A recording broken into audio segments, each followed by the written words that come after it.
Okay, so I'm James. I'm going to be moderating the discussion today. I'm an AI artist, graphic designer, photographer, videographer. I wear many hats. So I am a member of the AI creative community, and these are 3 of the 4 founders. So we've got Imarni, Martin Gent, and Petra Molnar. Okay, what else I've got here? So the title of the discussion today is Creative AI, New Tools, New Possibilities, No Going Back. I've missed a bit actually. There's a bit about the Creative AI Network. Okay, so it's a non-profit organisation providing a platform for showcasing and supporting creative professionals, specialising in visual storytelling, in advertising and filmmaking. So first question is for Izzy. In your experience, how has AI shifted the landscape of creative industries, and what new opportunities do you see emerging for creatives? Okay, so a tiny 1 second about me. I'm originally from the fashion industry, so my degree was in fashion, and I worked in fashion for about 15 years and then moved into fast-moving consumer goods. I see this very much as when I started out in fashion and the internet was just becoming a thing, and everything suddenly sped up once everyone was using the internet, and that's the same feeling I get with AI. But as a creative, we have 2 problems in particular that we're always trying to solve. One is you have hundreds and hundreds of ideas every day, and probably only time to explore 1 or 2 of them. AI is now enabling us to very, very quickly explore and develop and bring to life like half of those 100, and it's all about iterating at the speed of thought. And then the other one is communication. A big part of what creatives do is about communication, communicating what's in our head to a client, to the public, to peers, to other businesses. And sometimes you're trying to have a creative conversation all based on words, and you've got these images in your head that you need to bring to life. Now AI and the tools that are coming out are enabling us now to have those conversations with a pre-visualization project in front of us, and it means that decisions get made quicker, whether it's the direction that people want to go, because they're now not just relying on how well you can explain it, they're actually able to see what's in your head and make big decisions. In the fashion industry, we'd have an idea, someone would sketch it out, you send it to a factory overseas. It may take 2 weeks to come back. If it's not quite right, then you give the feedback, and then it's another 2 weeks before the next sample comes, and very quickly you've lost 6 weeks. Well, now you can do that in a couple of days now, and the margin for error and the cost and the time is gone. So that is really, really exciting. And I'm going to talk a little bit more later on about the many, many opportunities that are coming out of this as well. Cool. Okay, so thank you for that, Izzy. Next question is for Martin. So are there any common misconceptions about AI in the creative process that you'd like to debunk? Yeah, sure. But just quickly introduce myself. So my background is in TV. I was a creative for about 20 years in TV. I now run my own video production company using AI tools, but also doing a lot of training. So half of my time is spent training other creatives. And just one correction, James, on your intro. Yeah. The Creative AI Network has got a lot of creative professionals in it, for sure. And some of those creative professionals are solely using AI now. They've made that switch. But it isn't exclusively for creative professionals, so anybody is welcome. Just in terms of your question, remind me which one it was. So are there any misconceptions about AI in the creative process that you'd like to debunk? Absolutely. So the biggest misconception really is that it's really easy and that the AI just does it all for you, and you just type in your prompt and out comes a short film or whatever it is. And I think anybody in the room that has used these tools knows it is not like that. And whether it ends up being more like that, who knows? But at the moment, these tools, you are wrestling with them. You're having to sort of use lots of different tools. That's another misconception, the idea that there's one tool to rule them all out there. And actually, I find that you have to know 3 or 4 different video makers, and you have to probably have a subscription with a few of them in order to cover all the different types of shots that you might want to do. So runway, for example, very good at nice, smooth sort of tracking shots, that kind of thing, holds on to details really well. But if you want something that's a bit of action, bit of, somebody sort of running around, you're not going to get that out of runway. You're probably going to want to use one of the Chinese models that's out there, Kling or Minimax is amazing. So that's a definite misconception. There's lots of others. The idea that, particularly around, another misconception is that it's cheating in some way. I would say it's not.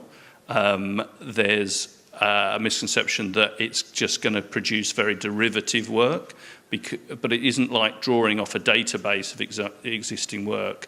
This is an incredible, intelligent tool that is being trained with billions and billions of images or billions of hours of video. It isn't just going to reproduce what you put into it. And it's really depends how good you are as a creative in terms of what you put in is what you get out. And I think you can get out something just as original as, working in a more traditional way. Thank you, Martin. So next question is for Petra. So for someone just starting out in creative AI, what resources or communities would you recommend for learning and networking? Thank you, James. Hi, my name is Petra, and I am the only person in the board who hasn't got any traditional creative background, no filmmaking, just general love for creativity. So I warn you that what AI can do you, proper career change. My domain is dentistry and biology. So I completely changed my career to be a full-time AI content creator. So you saw Peter's demo. That's what I do basically for living every day, and I'm so grateful for that. So going back to the main question. Yeah, starting out, I'm pretty sure many of you feel some kind of anxious and sometimes you don't know where to go. I think the most challenging part for us is like AI is super, super, super fast. And sometimes we don't know where to go. If someone's starting out, I would like to put the hat of curiosity, so be curious, and then try out all these tools, what you can create with them. Many of the tools, these major AI-generative softwares, they give you free options to try, so try out, and then make sure you apply it, because that's where the magic happens. Because if we don't know how to harness the electricity is basically useless. So it's very important to apply what you learn. And then once you found your area, so then it's good to kind of subscribe, because you will be able to create better quality. But you saw Peter mentioned at least 6 tools, and sometimes it can be overwhelming because you have to pay a lot for subscriptions. And my advice is many of these companies actually, they offer like a partnership. So you partner up with them, you share your insights, and they give free credits and subscription, which is one of the ways to save money. And then you can use these amazing tools and create quality. YouTube, perfect place for tutorials. And then the other major thing is find your community. If you don't have community, create one, because that's where people, they come together, learn from each other, and we go through this storm, because AI is so fluid at the moment, and lots of buys and lows, and thanks God, I don't have to talk about that. Yeah, so together we can handle all these challenges and then make sure we are kind of the motto of AI for good, and then just go through challenges and make sure the use of AI, use of responsibility. That's it. Sorry, I think I'm done. Thank you. Well done. Okay, back to Izzy. So what role do you see AI playing in the future of storytelling and content creation, and how can creatives leverage this in their work? So that's a massive question, but I'll try and keep it short. Otherwise, no one will get to drinks tonight, and I'll be the least popular person at this event. So the future of storytelling, it's really exciting. I think you sometimes see people that are very scared of it, and they tend to be very negative, and we've seen strikes and things happening, and I'm not negating their right to strike or, the reasons for doing it. But as someone that's also been in performing arts, with my acting head on, it's really exciting. So Runway, one of the tools this week, announced a new part of their software called Act One. So if you're an amazing actor, you can now bring your story to life and showcase your acting much, much easier by uploading a video of yourself and then playing all the characters. And I don't know if anyone in the room is old enough to remember the first Coming to America film, and there's the famous barbershop scene, and everyone was really excited that Eddie Murphy had played these 5 parts, and goodness knows what that would have cost. If you're an actor now, you can do that in your home and do it quite quickly and really show that you are an absolutely amazing actor. So that's really, really exciting. I got into AI because I'd previously run small businesses, and just the cost of advertising was just really quite frightening and a real big barrier, and especially if you wanted quality. So what AI is bringing is quality to smaller businesses. So we showcase some of the work, because all of the work that you saw there is from people that are in our network. They're our members. Some of it's commercial work. We're starting to see the first AI adverts that can go onto TV. So there are some television networks that have put out the first AI adverts for small businesses and broadcast them regionally for them. Before, that would have cost 25, 50, 75,000. I think they've managed to do it for a couple of £1,000s. And so now everyone can have really high quality. And that's what we've seen in the past. So we're on Web 3.0, and Web 2.0 was very much B2B, and then Web 1 we all saw. But things like The Simpsons, the very first episodes of The Simpsons, they had 50 crew members, took 9 months to make, and they spent about 400,000 per episode. As the technology got better, the audiences expected more, and that's very much what I witnessed in fashion, that as things got faster and people had access to stuff, they expected more and they expected things quicker. So now, the most recent episodes of The Simpsons, they have 234 crew members, and it takes them 11 months, and they spend 4 million per episode. So there's loads of jobs, loads of opportunities, but the big thing is it's going to increase quality, and that's really exciting for creatives, because you have a vision and you're often watering it down to a budget or to a timescale. You're not going to have to do that for much longer, and actually if you're an early adopter of the tools, you're probably not really having to do that much at all. So I have a lot of fun with a lot of different characters and things that I create. And if you look on my LinkedIn, I occasionally post things that are not possible, like a fashion shoot where fashion models are in the desert and they're walking very calmly alongside lions and waking up and having fun. And in real life, I'd just never be able to do that. One, I wouldn't want the health and safety risk. Although the guys yesterday, they spoke about wildlife, and he assured me that actually the cats are quite safe.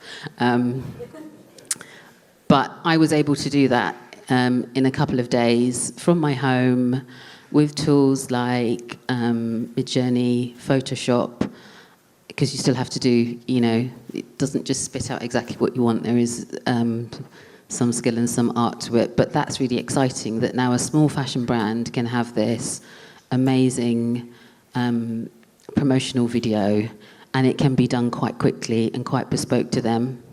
Yeah. I'll stop there, otherwise I'll keep talking. Okay, Martin. So thank you, Izzy. So what challenges have you faced when integrating AI into your creative workflow, and how did you overcome them, Martin? Yeah, so there's definitely some challenges, especially if you're working professionally with clients using these tools. I think the first thing is you really need to educate your client and make sure that their expectations are set before you embark on a project using AI, because it is not going to be like anything they've done before. They're not going to have the same level of control that maybe they're used to. You might get a happy accident and then you show them the next day and they go, oh yeah, I really like that, but could you just, and you can't just. It's not that easy. And so that's a challenge. The other thing that I found as a challenge is that they've got access to this stuff themselves now. So they're on X with, that you can now generate images on X through Grok, with one of the very latest, most powerful image generation tools called Flux. And you're able to create really, really realistic stuff just while you're on X. And so I was getting images sent through saying, can it not look a bit more like this? This is what I've just generated in X. Surely you can make it look more realistic. And that's a challenge. So, you've got clients now that have got access to these tools as well, which is quite scary. The other thing that is a real challenge is the legal side of all these tools. It's the most boring bit if you're a creative, and it's the last thing that you often think about, but it can scupper your whole project. And this happened on a big project that I've just done with a big venture capitalist company that wanted a big brand film. And I spent weeks talking to the sort of creative director about it. We're getting very excited about being able to show sort of the vision of the future of all of their companies they invest in. And I had my creative head on, and then he said, you just need to talk to our legal team, they've got a few questions. And this is just before we were supposed to sort of go ahead and start production. And they came with a whole list of questions, and it was all about indemnities and what are the tools going to actually do with the things that we're giving you to put into the machine and what have you. So I was then faced with having to answer all these, and managed to jump all those hurdles and check all the terms and conditions of all the tools, what they're doing, make sure I'm signed out of certain agreements and things if that was needed. So it's the least interesting, but it is the most, it can stop a whole project. So that's something you definitely need to be aware of. Thanks, Martin. Just get Petra's next. Oh, yeah. Yeah, so it's back to me again. Thank you. Yeah, back to you. Can you share any success stories where AI has opened up creative avenues or solved the problem in an innovative way? I think I'm going to start the second part of the question because my background in dentistry, and I would say Invisalign is a technology to correct your teeth when you have to wear braces. And they were one of the first ones who they actually use machine learning and AI together to help clinicians to correct these smiles and numbers. I'm not very good in numbers, so I wrote it down here. So this technology helped doctors reshape smiles of over 15 million people, including 4 million teenagers. I think that's a massive impact, so I think we should look at it this way. The other example, my complete career shift, I had my first experience with ChatGPT about a year ago, and I wouldn't imagine, after a year, I will be able to form the creative AI network with these amazing masterminds and sharing my journey on stage at this event. So the possibilities in AI is absolutely fantastic, and I just kind of encourage everyone, just try. And let's see what you can create. Or maybe if you don't want to create, just team up with other people and solve amazing problems in the world, because we have many to solve. Pick one. Shall we play the video? Yeah. Yeah, okay, yeah, if you want to. Can we replay the video?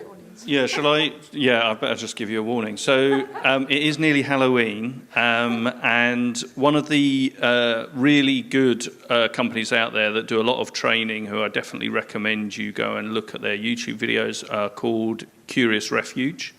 And they run several competitions. They're almost back-to-back. The Christmas one will be straight after the Halloween one, but the Halloween one is the one that I entered recently. It's yet to be judged, but I've done a cut down of it because the whole film's 5 minutes. But this was all generated with AI, no driving videos, only stills, and it just hopefully shows what can be done with this little cut down version of it. But it is quite scary, so look away if you're easily scared. On the 14th of January 1887, in Pimlico, London, 6 people entered the séance room of medium Daphne Granger. Only 5 of them would leave alive. Using recently discovered witness accounts and actual photographs taken that day, their terrifying story can now be told for the first time in over 100 years.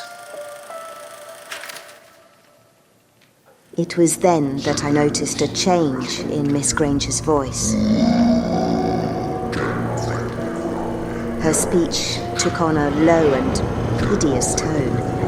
I realized we had awakened a force of pure evil. Malum venit in lus evadere possume vita. Gent.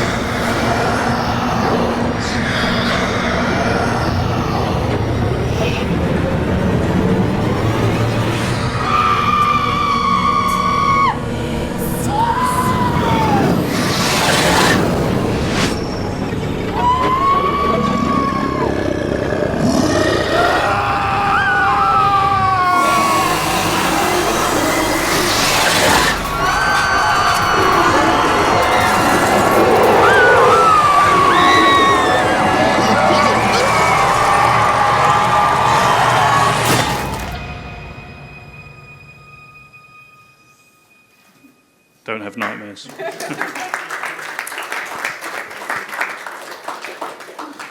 Okay, thanks for that. Okay, so back to you, Izzy. How do you see the relationship between human creativity and AI evolving in the next 5 to 10 years? I think we're already seeing it now, so the early adopters are using it. One thing I'll open with is AI is only as good as the person using it. So occasionally you'll get lucky, you'll prompt something, you'll get something amazing. It's not a substitute for skill, experience, sort of learning, really understanding your craft. I think one of the best examples currently is Studio Tim Fu, who's an architecture that's adopted AI who's adopted AI into his process. He trained under Zaha Hadid, who, I mean, she stretched the boundaries of what we thought architecture could do, and he's trained under her, highly, highly skilled architect, but has seen, using AI for ideation, for having an idea. He's done this wonderful cone design from an acorn, and he's programmed the AI to kind of produce what was in his head, and then he's used parametrics to actually be able to build something like that in the real world. So I generate lots of the, buildings and things from AI, and I have no idea if anyone would ever be able to make it. You need, I use this example because it's a really good one. You actually need people that are skilled in what they're doing to know whether it's just something quite fanciful or actually if it's worth real life. And he says, again, it's helped his clients' relationships, it's speeded up the process, it's enabled him when he meets a client, within a week, to give them a range of things to look at so they can visually see and then narrow down what direction they want to go through. And I felt that when he said it. He was in the UK currently and at a talk, and I felt that because, as I explained earlier, the iteration process and then communicating it, that can take weeks and months. But if you can suddenly narrow that down to a week, that is game-changing. I think also just the ideating at the speed of thought is where every creative person wants to get to. And I think it's also where consumers want to get to, if I dare say that, because there's, the conversation about waste and consumerism, but actually having higher quality stuff, seeing it quicker, less wastage, that's really, really exciting. And I think also that AI isn't new. So I was at a talk recently with IBM, and they were in the room when AI was first being discussed in the 1950s. And it's been in lots and lots of things that we now see as everyday. We have just not labelled it as that, and it hasn't been available in the hands of ordinary creators like all of us in this room. So we're just starting to see what can be done, but there are several use cases of big businesses that have gone before us and used AI and come up with things that have made life very beneficial. So I don't think there's anything to be afraid of. The human aspect is always going to be there. It's just going to be much, much higher quality, like the episode of The Simpsons that I described, like the things that actors will now be able to do. We're seeing car manufacturers use it to very quickly ideate, and it's taking a lot of waste and cost out, so it's helping with, in some ways, helping with sustainability, although there is the energy use conversation, but we are finding sustainable ways to mitigate that as well. So humans, we're not going anywhere. We're not about to become extinct, but AI is going to make us more dynamic, increase the quality of everything, and make things less painful. Thank you, Izzy. Yeah, so next question is for Martin. So for teams looking to integrate AI into their creative processes, what training options would you suggest to get them up to speed effectively? Yeah, was for very specific sort of creative AI training, that you are, as an individual, there's quite a few options out there. There's lots of different people running courses. Like I mentioned, Curious Refuge, their courses are all pre-recorded, but they have a very good sort of network that you join as part of that. And that's actually what brought us all together originally. Petra organised a Curious Refuge meetup, and the whole Creative AI network has grown from that. So I would check out their courses. I actually run courses myself, so I do live online courses once a month. This tends to be for individuals, although I have run it with whole creative teams before. But I also do go in and do talks in-house to creative teams as well. So I've been into a lot of my former employers, like NBC Universal. I'm going into Channel 4 in a couple of weeks. So, you know, those companies are starting to come on board now and get people in to do their training. So, yeah, I would definitely look for people that are actually doing courses, because there is a lot of free information out there on YouTube and what have you. The trouble is it goes out of date like that, and you're going to, like, I find it really difficult to navigate to try and find out what I need to know about on there. So, you know, heaven help anybody coming into that. I think it's really worth investing in some training, just because you're going to get a proper introduction to it. You're going to get hopefully the latest tools, the latest information. I look back at some of my courses that I did only a few months ago, and I'm like, I cannot believe how much of this has changed, how much of it is not relevant anymore. So I would be very cautious about going in for something that maybe is only a few weeks old even. You know, it may not be relevant. Thank you, Martin. So next question is for Petra. How can AI tools help creatives push boundaries and explore concepts that previously were impossible or too complex? I think I have the most difficult questions, but anyway. Just back to Martin for a second. So I think it's just watch your people, join their community, and learn from them. So watch what they do, and you can save lots of time and probably money on subscriptions. Back to my main question is, yes, so you saw Martin's amazing piece, and just sometimes I have to pinch myself, just like, I can't believe it, I work with these amazing people, producers, directors, really, it's just mind-blowing. So I'm really a positive voice for AI.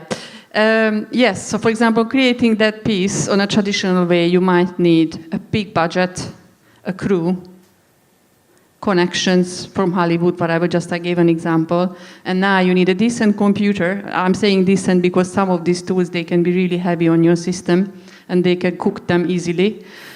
And your creativity, because these tools, they designed for human imagination. So use these tools, and basically sitting, let's say, in your living room and having this laptop and all these tools available, use your creativity, and you will be able to create this magic. And also we have YouTube, you can create your YouTube channel so you can showcase your work. That's really my closing line here. Yeah, can I just add to that?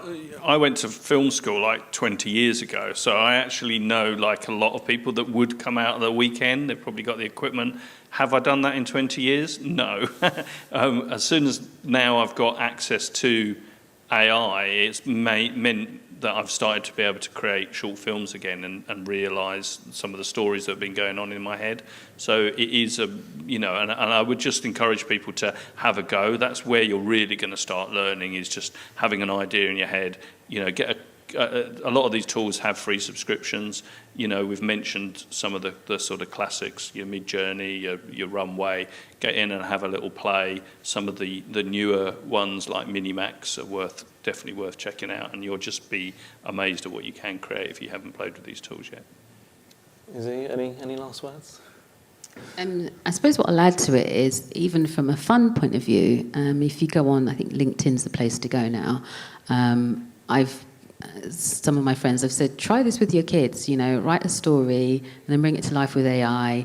Some of Runway's video to video. So there's, on LinkedIn, there's a video of a truck going through a snowy mountain and dodging a few things, coming out the outside. And then they show the original video. It's in somebody's house with their kids, and it's gone across their house, under the bed, and around the other side. And it's quite an easy thing to do, but it's, you know, a fun use case of things to try with your kids, you know, or try with your family and friends. And not everything has to be for a big ad campaign. Some things can be family heirlooms, you know, of, actually, I don't want these stories to be forgotten. So even though I'm from fashion, I've done a lot of training in writing, memoir writing, script writing. I've done Robert McKee's story writing masterclass. And actually finding that people do those things, not necessarily because they want to be on the big screen, but also because they've got precious memories in their family or traditions that they don't want to be forgotten, and they want to leave a legacy of, passing it down. I think AI is going to be really fun for that as well. You can tell your story of, someone in your family that you really loved and bring them back to life. And I think with that use case, if you go on LinkedIn, there was the Ukrainian athlete that was very good, and he should have been in the Olympics, but he was drafted into the war and he passed away, unfortunately. And they've done a video for his family of what it would have been like if he's made it, and it's such a precious moment for them to be able to experience that. And I believe that it actually brought them quite a bit of comfort, if I'm correct. So there's some... If you want to Google it, it's called The Revived, and it's really worth looking at. Yeah, and so there are all of these other exciting things as well. And I think if you're a small business, come and talk to our network. We've got loads of people that do some really great advertising work, and you could get a great video or something for your small business, which would be really good quality. And try maybe bringing your old photographs to life as well. I know you've done some of that, James. Yeah. So if you look at James Larkin it's on your LinkedIn? Yeah, look up James Larkin on LinkedIn, and I've got a red top on like this. Yeah, and you can see some of the things that he's done with bringing photographs to life. So there are ways that you can start playing with these tools. And the more you play with it, the more ideas you get. I started about a year ago. In the first few months, it was really just getting used to it and just trying new things. And then started thinking, actually, this idea I had, I'm going to put the models in the desert. We're going to do a collection, pin it on the models, bring it to life, and that story's going to come to life. But I didn't realise I could do it straight away. So it was a thing of playing with it, getting used to it, and then thinking, actually, this is a great advertising tool, and I'm going to use it for that. Cool. Okay. Well, listen, it's been a real honour for us to be here at AI for the rest of us. Thank you for listening. Izzy Imarni, Martin Gent, Petra, Molnar. We're friends. I can't believe I forgot your name. Thank you very much. I'm James Larkin. Yeah.